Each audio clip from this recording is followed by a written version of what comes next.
ഉൽപ്പത്തി 3-ാം അധ്യായം. യഹോവയായ ദൈവം ഉണ്ടാക്കിയ എല്ലാ കാട്ടുജന്തുക്കളെക്കാളും പാമ്പ് കൗശലമേറിയതായിരുന്നു. അത് സ്ത്രീയോട്, തോട്ടത്തിലെ യാതൊരു വൃക്ഷത്തിന്റെ ഫലവും നിങ്ങൾ തിന്നരുതെന്ന് ദൈവം വാസ്തവമായി കൽപ്പിച്ചിട്ടുണ്ടോ എന്ന് ചോദിച്ചു. സ്ത്രീ പാമ്പിനോട്, തോട്ടത്തിലെ വൃക്ഷങ്ങളുടെ ഫലം ഞങ്ങൾക്ക് തിന്നാം, എന്നാൽ നിങ്ങൾ മരിക്കാതിരിക്കേണ്ടതിന് തോട്ടത്തിന്റെ നടുവിലുള്ള വൃക്ഷത്തിന്റെ ഫലം തിന്നരുത്, തൊടുകയും അരുത് എന്ന് ദൈവം കൽപ്പിച്ചിട്ടുണ്ട് എന്ന് പറഞ്ഞു. പാമ്പ് സ്ത്രീയോട്, നിങ്ങൾ മരിക്കയില്ല നിശ്ചയം. അത് തിന്നുന്ന നാളിൽ നിങ്ങളുടെ കണ്ണ് തുറക്കുകയും നിങ്ങൾ നന്മ തിന്മകളെ അറിയുന്നവരായി ദൈവത്തെ പോലെ ആകുകയും ചെയ്യും എന്ന് ദൈവം അറിയുന്നു എന്ന് പറഞ്ഞു. ആ വൃക്ഷഫലം തിന്മാൻ നല്ലതും കാൺമാൻ ഭംഗിയുള്ളതും ജ്ഞാനം പ്രാപിപ്പാൻ കാമ്യവും എന്ന് സ്ത്രീ കണ്ട് ഫലം പറിച്ച് തിന്നു, ഭർത്താവിനും കൊടുത്തു, അവനും തിന്നു. ഉടനെ ഇരുവരുടെയും കണ്ണു തുറന്നു, തങ്ങൾ നഗ്നരെന്ന് അറിഞ്ഞു. അത്തിയില കൂട്ടിത്തുന്നി തങ്ങൾക്ക് അരയാട ഉണ്ടാക്കി. വെയിലാറിയപ്പോൾ യഹോവയായ ദൈവം തോട്ടത്തിൽ നടക്കുന്ന ഒച്ച അവർ കേട്ടു. മനുഷ്യനും ഭാര്യയും യഹോവയായ ദൈവം തങ്ങളെ കാണാതിരിപ്പാൻ തോട്ടത്തിലെ വൃക്ഷങ്ങളുടെ ഇടയിൽ ഒളിച്ചു. യഹോവയായ ദൈവം മനുഷ്യനെ വിളിച്ചു, നീ എവിടെ എന്ന് ചോദിച്ചു. തോട്ടത്തിൽ നിന്റെ ഒച്ച കേട്ടിട്ട് ഞാൻ നഗ്നനാകൊണ്ട് ഭയപ്പെട്ട് ഒളിച്ചു എന്ന് അവൻ പറഞ്ഞു. നീ നഗ്നനെന്ന് നിന്നോട് ആർ പറഞ്ഞു? തിന്നരുതെന്ന് ഞാൻ നിന്നോട് കൽപ്പിച്ച വൃക്ഷഫലം നീ തിന്നുവോ എന്നവൻ ചോദിച്ചു. അതിന് മനുഷ്യൻ, എന്നോട് കൂടെ ഇരുപ്പാൻ നീ തന്നിട്ടുള്ള സ്ത്രീ വൃക്ഷഫലം തന്നു, ഞാൻ തിന്നുകയും ചെയ്തു എന്ന് പറഞ്ഞു. യഹോവയായ ദൈവം സ്ത്രീയോട്, നീ ഈ ചെയ്തത് എന്ത് എന്ന് ചോദിച്ചതിന്, പാമ്പ് എന്നെ വഞ്ചിച്ചു, ഞാൻ തിന്നുപോയി എന്ന് സ്ത്രീ പറഞ്ഞു.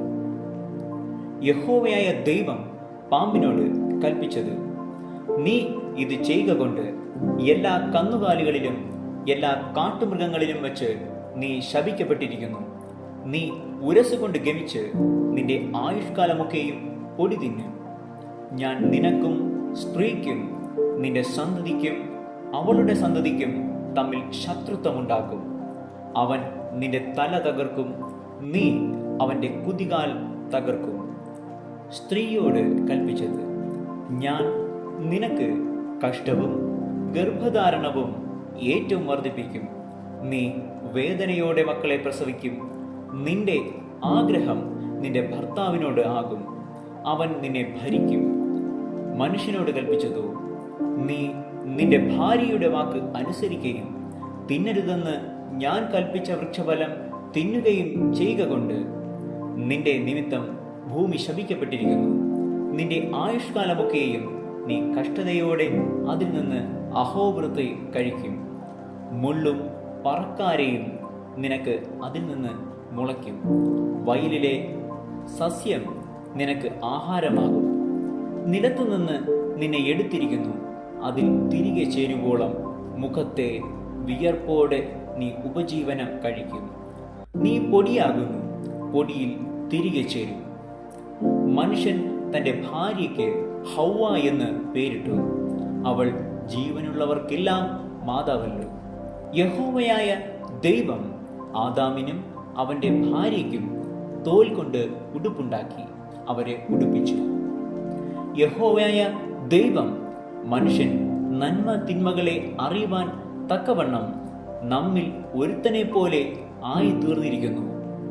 ഇപ്പോൾ അവൻ കൈനീട്ടി ജീവവൃക്ഷത്തിന്റെ ഫലം കൂടെ പറിച്ചു തിന്ന് എന്നേക്കും ജീവിപ്പാൻ സംഗതി വരരുത് എന്ന് കൽപ്പിച്ചു. അവനെ എടുത്തിരുന്ന നിലത്ത് കൃഷി ചെയ്യേണ്ടതിന് യഹോവയായ ദൈവം അവനെ ഏദൻ തോട്ടത്തിൽ നിന്ന് പുറത്താക്കി. ഇങ്ങനെ അവൻ മനുഷ്യനെ ഇറക്കിക്കളഞ്ഞു. ജീവന്റെ വൃക്ഷത്തിങ്കലേക്കുള്ള വഴി കാപ്പാൻ അവൻ ഏദൻ തോട്ടത്തിന് കിഴക്ക് കെരൂബുകളെ തിരിഞ്ഞുകൊണ്ടിരിക്കുന്ന വാളിൻ്റെ ജ്വാലയുമായി നിർത്തി.